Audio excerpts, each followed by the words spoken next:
This living hand, now warm and capable of earnest grasping, would, if it were cold and in the icy silence of the tomb, so haunt thy days and chill thy dreaming nights that thou would wish thine own heart dry of blood, so in my veins red life might stream again, and thou be conscience calmed.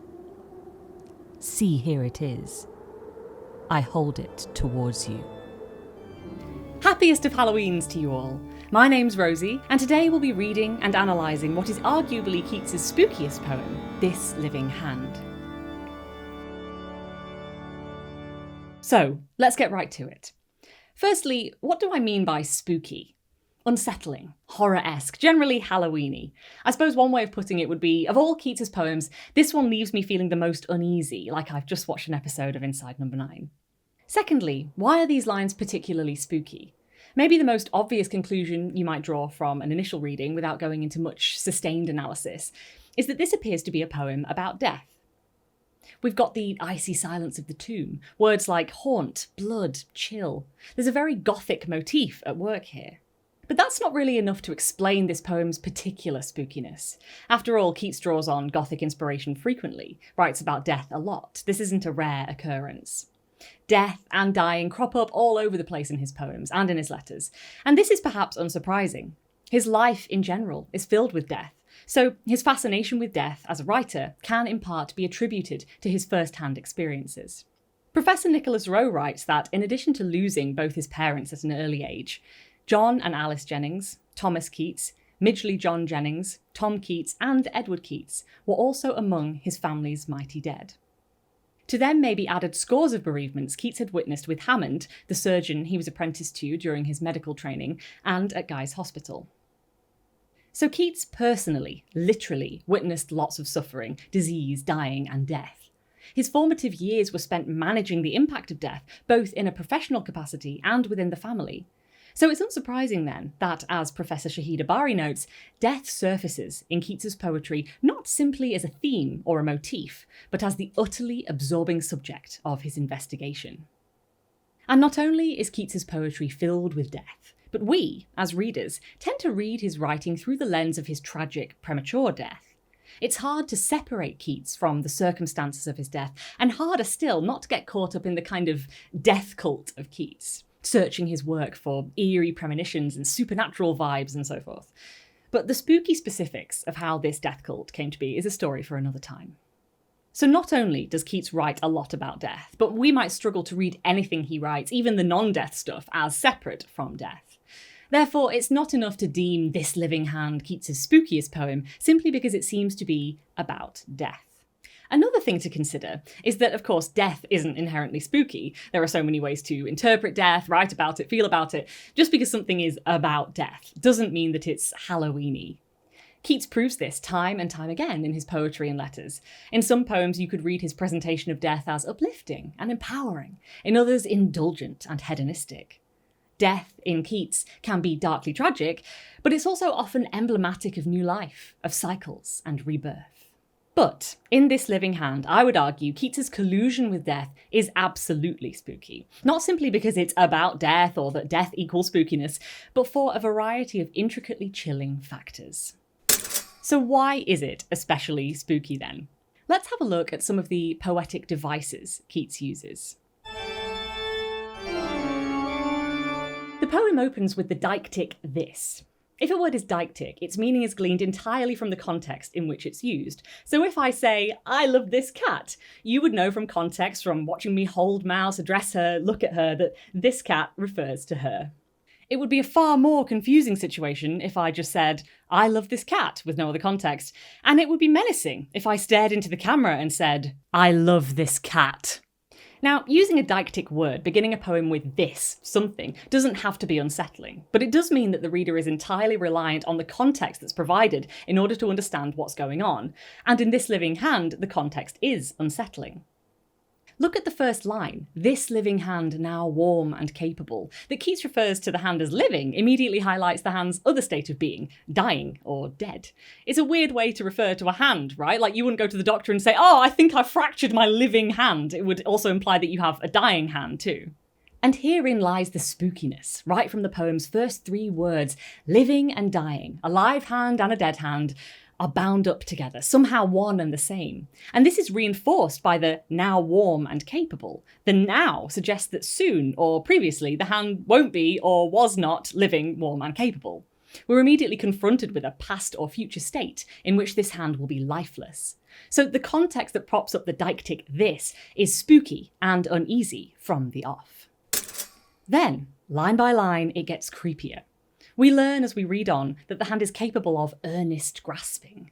Of all the things a hand can do, a living, moving, capable hand, grasping carries negative connotations. We grasp at things when they're about to slip beyond our reach. It's desperate, anxious. We think of grasping or clutching at straws, an attempt that's almost certain to fail. And the hand is capable of earnest grasping. Now, those words together confuse me a bit. It doesn't seem immediately obvious what the phrase means. If the hand is grasping earnestly, does that mean it's sincere in its attempts to grasp? There's no show about this action of grasping, no pretense maybe. It's done with clear conviction.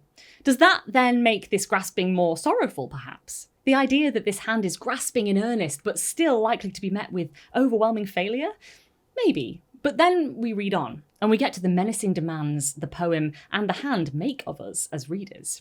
And we might rethink the earnestness of this grasping. We might ask ourselves whether this display of sincerity was nothing more than an act designed to trick us of our own blood, our own life force. But I'm getting ahead of myself. What we get next is the would. What would this hand do, and under what conditions?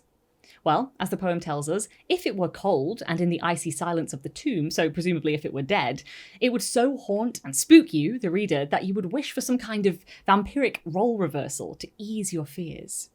You'd wish thine own heart dry of blood, so in my veins red life might stream again. So if this hand were dead, you'd be so haunted by it that you would wish yourself dead in its place just to stop the haunting.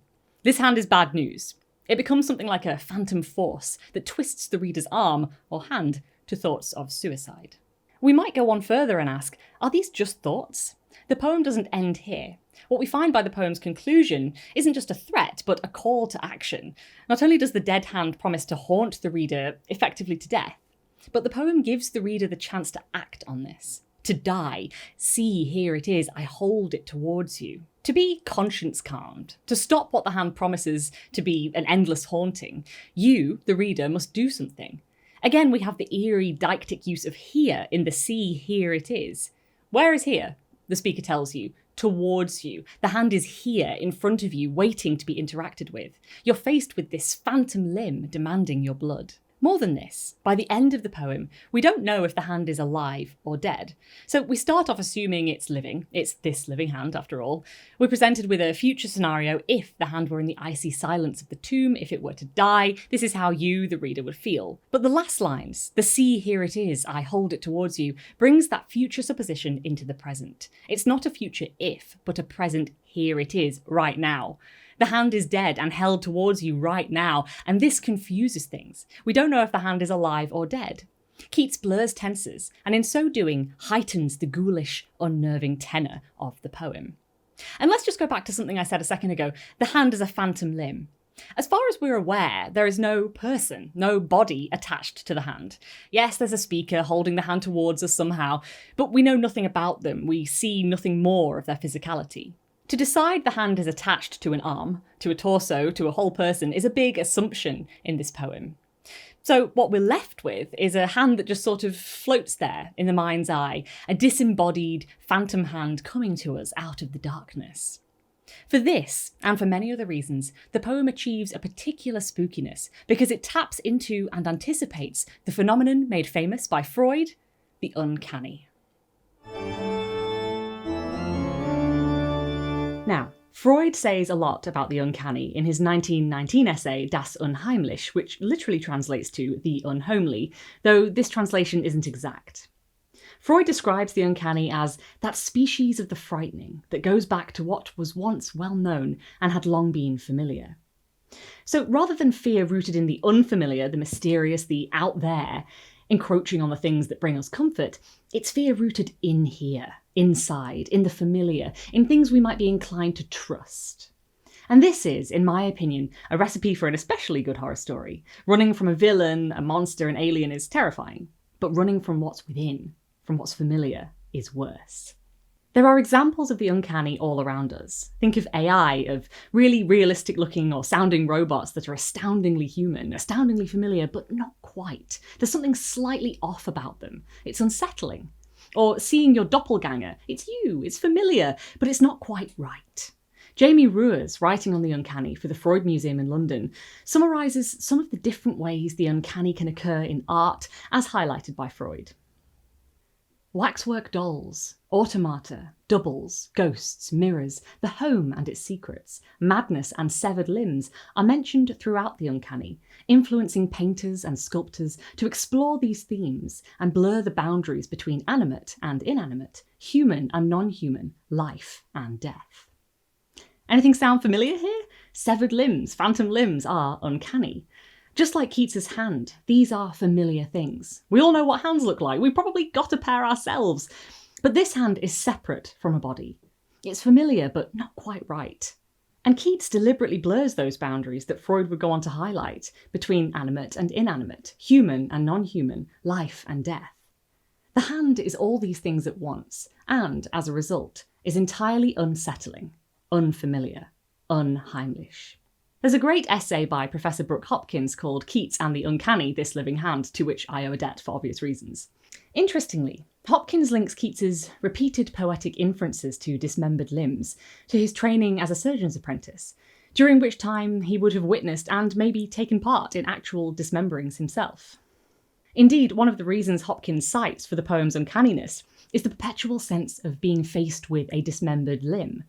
There is most emphatically no body there. Only a trace of the body, the writing, the body's grave. It is both there and not there, both alive and attached, and dead and dismembered. Crucially, it defies logic, and this in itself, says Hopkins, is precisely Freud's point about the uncanny, or one of his points at any rate, that it defies logic, that it recovers more primitive modes of thought. Another uncanny feature Hopkins identifies is the poem's status as a piece of marginalia. It was written in the margins of Keats's longer 1819 poem, The Cap and Bells, tucked away, a scrap, a fragment. It wasn't actually published until 1898, over 70 years after Keats's death. This posthumous poetic publication in itself is chilling, strange, odd. It's like we've stumbled upon something we perhaps shouldn't have, something that should have remained hidden. As Hopkins demonstrates, the poem's status as a piece of marginalia provokes even more questions. To whom is the poem addressed? Is it complete as it stands? Or is it a fragment of some larger production, a dramatic work perhaps? The poem's very indeterminacy, its refusal to be pinned down, contributes to its uncanniness, to the feeling that it seems to have been written from the grave. Finally, I want to return to what the poem is asking of the reader. As I touched on earlier, there's this call to action. We're being asked to sacrifice ourselves, our blood, to revive the hand if it were to die, and then there it is before us, demanding we make that sacrifice now in the present. We're not reading about the uncanny then, we're experiencing it. As Hopkins puts it, in reading this living hand, one is forced to engage it immediately in the act of reading, in the act of giving life to, almost literally grasping, the writing, the hand, in front of oneself. This is because the poem is addressed directly to the reader, because it takes place, so to speak, in the present. Professor Andrew Bennett takes this further, suggesting that the poem in fact announces the death of the reader, and that those deictic assertions of presence, this living hand and see, here it is, I hold it towards you, suggest the hand does indeed live, which, according to the logic presupposed by the poem, means that the reader must have died. I think this is interesting. I'm not exactly sure what I make of it, writing and acting the death of the reader, but what do you think? What I do think is that this is a poem that requires a form of active participation from the reader. We're there, in it, with the hand, made to feel unsure of ourselves, to face ourselves, as well as the hand, in the uncanny single sentence that makes up the poem. logical division between life and death, fiction and reality are subverted here. So why is This Living Hand so spooky?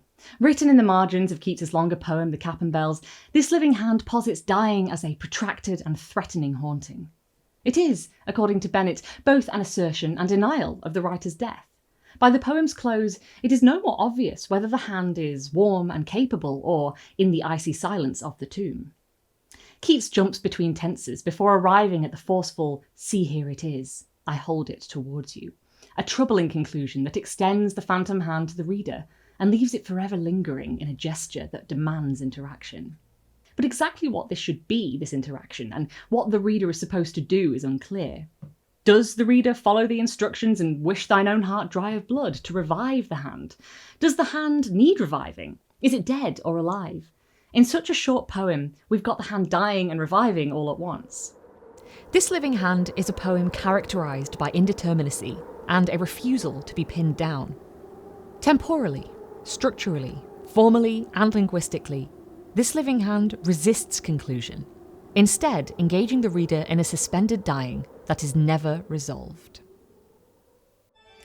I hope you've enjoyed this spooky foray into Keats's teeny, uncanny poem. If you did, please feel free to like and subscribe for regular content. And please let me know what you think in the comments. Did you find it scary? What's the scariest poem you've ever read, and why?